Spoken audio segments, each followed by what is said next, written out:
Navarro suck any good lately? What's wrong, Navarro? I think you like a big in your mouth. Ha ha ha. Page 23. The other boy, page 23.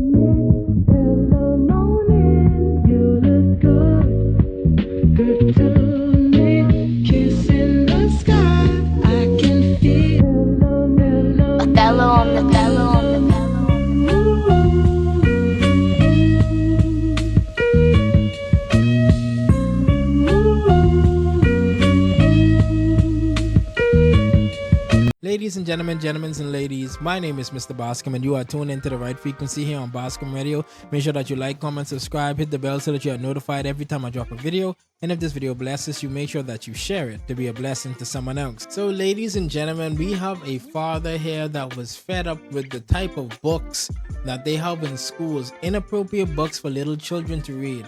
Now, this is a story that we heard before and we've seen before, but I just wanted to revisit this story because this was a very bold move from this dad to stand up for the children. And we need to stand up for children every single day because the devil is trying to attack the future generation. We need to be bold just like this father. Before I give my full commentary on the matter, let's watch the video and see exactly what happened.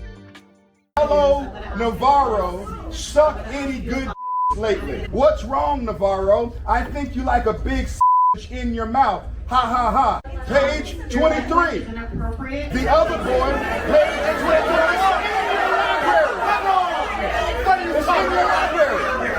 Here it is. What's the educational benefit of talking about What's the educational benefit of talking about that? Is that going to help someone on the SAT score? Hear me kind. Get a shot of that. She can care less. That's a sign. She needs to put down her sign. For a second. Oh, you're putting me out. For what? For asking you to abide by the rules. A board member held up a sign, but the audience couldn't hold up signs. This is tyranny, and we're dealing with a corrupt government system. I'll leave.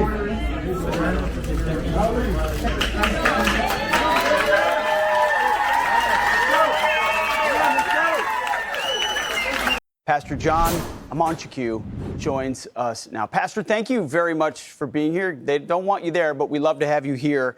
How do they understand how absurd it sounds when they sit there in the dais and say, those are inappropriate words, sir, and you're simply saying those words are in the kids' books? Listen, first and foremost, thank you so much for having me on your show. But I'm seeing a constant theme around the country. I went to Asheville, North Carolina, and the same thing happened. A board chairman cut me off because I read from a perverted book that they allow kids to see. I went to Florida, and 4 sheriffs kicked me out of the school board meeting there. And now I go to North Las Vegas, and the same thing happens. This book right here is recommended reading. It's a book called Flamer by Mike Curato. It's recommended reading for students in Las Vegas. But when you read from that book, when you talk about the things that's in the book, when you show them that it's evil and corrupt to put perverted material before kids, they get angry, and the adults, the snowflake adults, don't want to hear it in the school board meeting. It's hypocrisy. How do they defend the material then? Or do they not really know and they just say, well, it's diverse and it's gender affirming, and so it's got to be there? Well, you know, it's an agenda. You know, we're dealing with the battle for the American mind, right? Yeah, you're right. So you know as well as I know that this is an intentional plan where atheist Marxists are pushing an agenda to corrupt the minds of our kids. I call it mental. Some people call it indoctrination or grooming, but I like to call it mental because it assaults the soul, it stains the brain, and it robs children of their innocence. We need to get all of the homosexual sex and the heterosexual sex out of our curriculum standards and our policies and from our libraries. What are we doing? How is sexual acts going to support American students in becoming, rather trained and developed on ACT scores and or SAT test scores? How is that going to benefit us and help us? It's not, but there is a corrupt plan to dissolve the mind and diminish the minds of our kids in America, and I'm not going to sit back and allow it to be done. No, you're exactly right. It's removing the innocence of our most precious gift right in front of our eyes. By the way, here's a statement from Clark County School District. They said this: the Clark County School District honors individuals' First Amendment rights and the public comment rules outlined in federal and state laws. Those rights, however, do not allow individuals to disrupt the business of the district. Were you disrupting, sir, by reading that?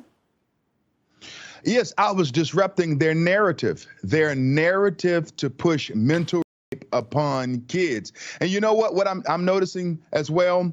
That Black Christian conservatives don't have a voice at many of these school board meetings. If I was a Black liberal pushing BLM and many of these woke ideologies, there wouldn't be a problem. But the moment a Black Christian conservative stands up, or a conservative in general, they want to shut that person down, silence them, cut their microphone, and keep them from speaking the truth. But I will be heard. I'm going to school board meetings around this country, and parents are calling me constantly to come and to speak, and I will not give up because we win.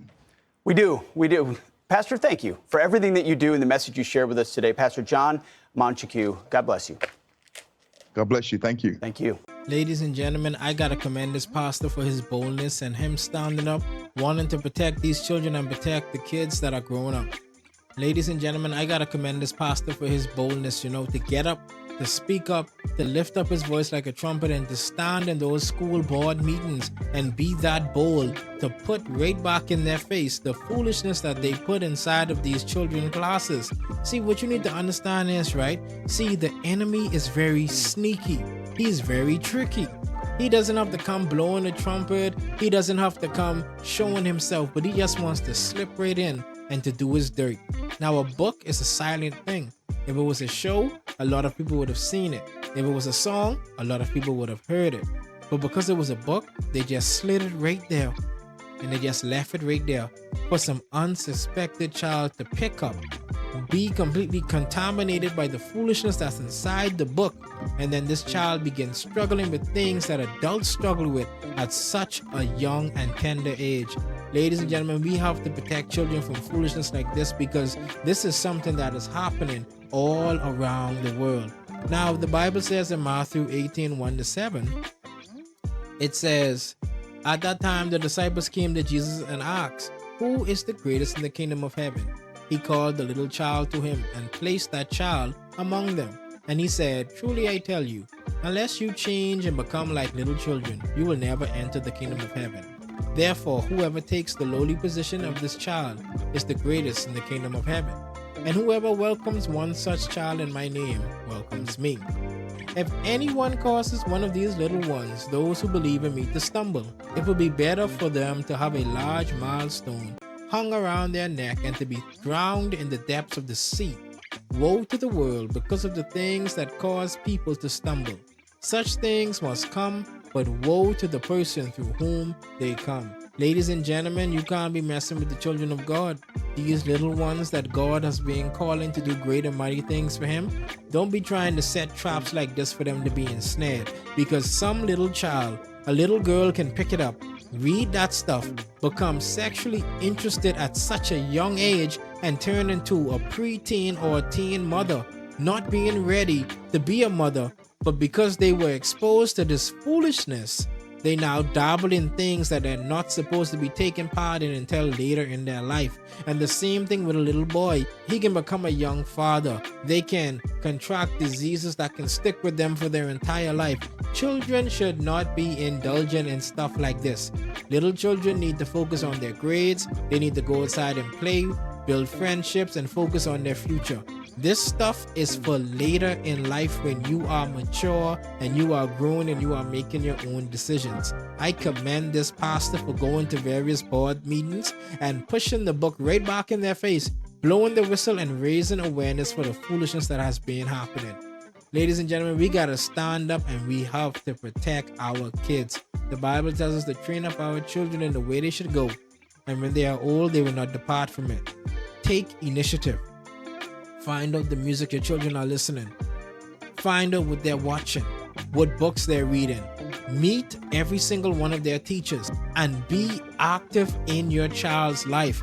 Go to these board meetings, help them with their homework, ask them questions and let them know, hey, you can talk to me about anything. Are you dealing with anything in school? Do you need any help? Is anything too hard? Do you need a tutor? Be there for your children so that the enemy won't take your children right from under your nose.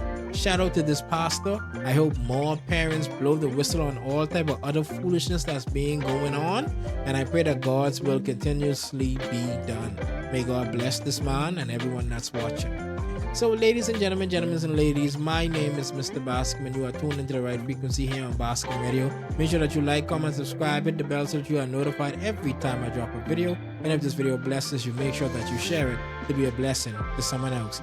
Share this video to raise awareness because somebody might need to go and see what their children are listening to, what they're watching, what they're reading, what they're taking part in, so that you can save them from battles that they don't need to fight at such a young age. So, ladies and gentlemen, and ladies, my name is Mr. Bascom, and I'll see you in the morning. Peace.